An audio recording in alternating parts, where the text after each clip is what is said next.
वास्तविक स्वतंत्रता को पाने में आपको बरसों का समय लगेगा। अमेरिका में हम स्वतंत्रता के बारे में बहुत बातें करते हैं, लेकिन दरअसल आपको स्वतंत्रता तब तक नहीं मिलती जब तक कि आपको वित्तीय स्वतंत्रता ना मिल जाए, और इसे हासिल करने में समय लगता है। मैंने अपना करियर शून्य से शुरू किया था।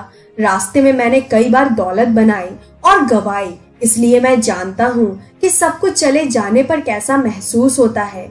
ऐसे मुश्किल दौर में पराजित व्यक्ति को हावी होने की अनुमति देना आसान था। ऐसे समय आएंगे जब आप महसूस करेंगे कि आपका इम्तिहान लिया जा रहा है, जब आपके दोस्त आपसे कहेंगे मैंने तुम्हें पहले ही चेतावनी दी थी, और आपके परिवार वाले आपके कान में फुसफुसाकर कहेंगे क्या यह बेहतर नहीं रहेगा तुम अपनी छोटी सी नौकरी में ज्यादा मेहनत करो और उस नेटवर्क वाली चीज को छोड़ दो। मैं आपसे वादा करता हूँ ऐसे समय आएंगे जब आपका मन ललचाएगा कि आप अपना जीवन पराजित व्यक्तित्व के हवाले कर दें।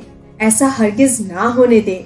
जीतें। सभी इल्लियां तितलियां बनने से पहले कोकून बनाती हैं। फ्लाइट स्कूल मेरा कोकून था। मैं इसमें कॉलेज स्नातक के रूप में दाखिल हुआ था और वियतनाम जाने के लिए तैयार पायलट के रूप में बाहर निकला। यदि मैं किसी साधारण फ्लाइट स्कूल गया होता तो मैं पायलट तो बन सकता था, लेकिन शायद युद्ध के लिए तैयार नहीं हो पाता। मिलिट्री पायलट्स के रूप में हमें जो सीखना था वह साधारण पायलट से बहुत अलग था। योग्यताएं भिन्न हैं, प्रशिक्षण की गहनता भिन्न है, और प्रशिक्षण के अंत में युद्ध पर जाने की वास्तविकता से परिस्थितियां भी भिन्न हो जाती हैं। फ्लोरिडा में बुनियादी फ्लाइट स्कूल पूरा करने में मुझे लगभग 2 साल लगे। मैंने जब वहां का प्रशिक्षण पूरा कर लिया तो उसके बाद उन्नत उड़ान प्रशिक्षण लेने के लिए मुझे कैंप पेडल्टन कैलिफोर्निया भेजा गया। वहां प्रशिक्षण की गहनता बढ़ गई। कैंप पेडल्टन में हमें उड़ान भरने से ज्यादा लड़ने का प्रशिक्षण दिया गया। जब हमने फ्लाइट स्कूल पूरा कर लिया और पायलट बन गए तो हमारे पास वियतनाम जाने की तैयारी करने के लिए 1 साल का समय था। हम प्रायः ऐसी परिस्थितियों में लगातार उड़ान भरते थे जो मानसिक, भावनात्मक, शारीरिक और आध्यात्मिक तरीके से हमारा इम्तिहान लेती थी। कैंप पेडल्टन के प्रशिक्षण के दौरान लगभग 8 महीने बाद मेरे भीतर कोई चीज बदल गई। एक प्रशिक्षण उड़ान के दौरान मैं आखिरकार ऐसा पायलट बन गया जो युद्ध पर जाने के लिए पूरी तरह तैयार था। उस क्षण तक मैं मानसिक, भावनात्मक और शारीरिक रूप से उड़ान भर रहा था। कुछ लोग इसे मशीनी अंदाज में उड़ान भरना कहते हैं। ऐसे ही एक प्रशिक्षण मशीन के दौरान मुझे आध्यात्मिक रूप से बदलाव आ गया।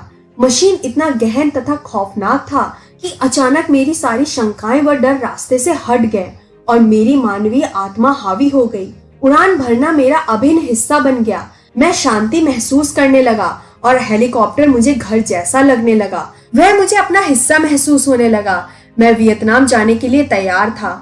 ऐसा नहीं था कि मेरे भीतर कोई डर नहीं था। युद्ध पर जाने को लेकर मेरे अंदर अभी भी वह डर थे, मरने का डर या इससे भी बुरा अपाहिज होने का डर। बस फर्क यह था कि अब मैं युद्ध पर जाने के लिए बिल्कुल तैयार था। मेरा आत्मविश्वास मेरे डर से ज्यादा बड़ा हो गया था।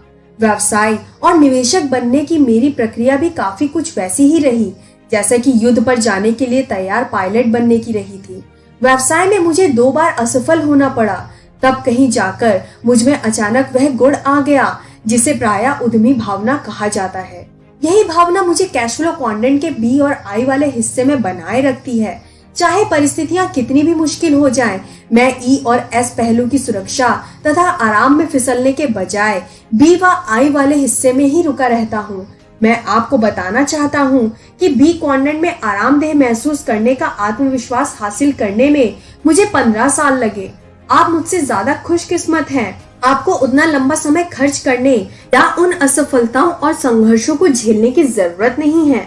आप अपने खुद के फ्लाइट स्कूल नेटवर्क मार्केटिंग में भी वैसे ही जीवन बदलने वाली शिक्षा हासिल कर सकते हैं। अब जब मैं सैन्य प्रशिक्षण और वियतनाम के जंगलों में युद्ध की स्थितियों में उड़ान भरने सीखने के बारे में बता चुका हूँ, तो मैं आपको चरित्र निर्माण की एक और कहानी बताना चाहता हूँ। यह युद्ध नहीं है, प्रेम के बारे में है। यदि मुझे असली दुनिया की व्यावसायिक योग्यताएं सिखाने वाला गहन प्रशिक्षण नहीं मिलता, तो मुझे नहीं लगता कि मैं अपने सपनों की महिला से विवाह कर पाता।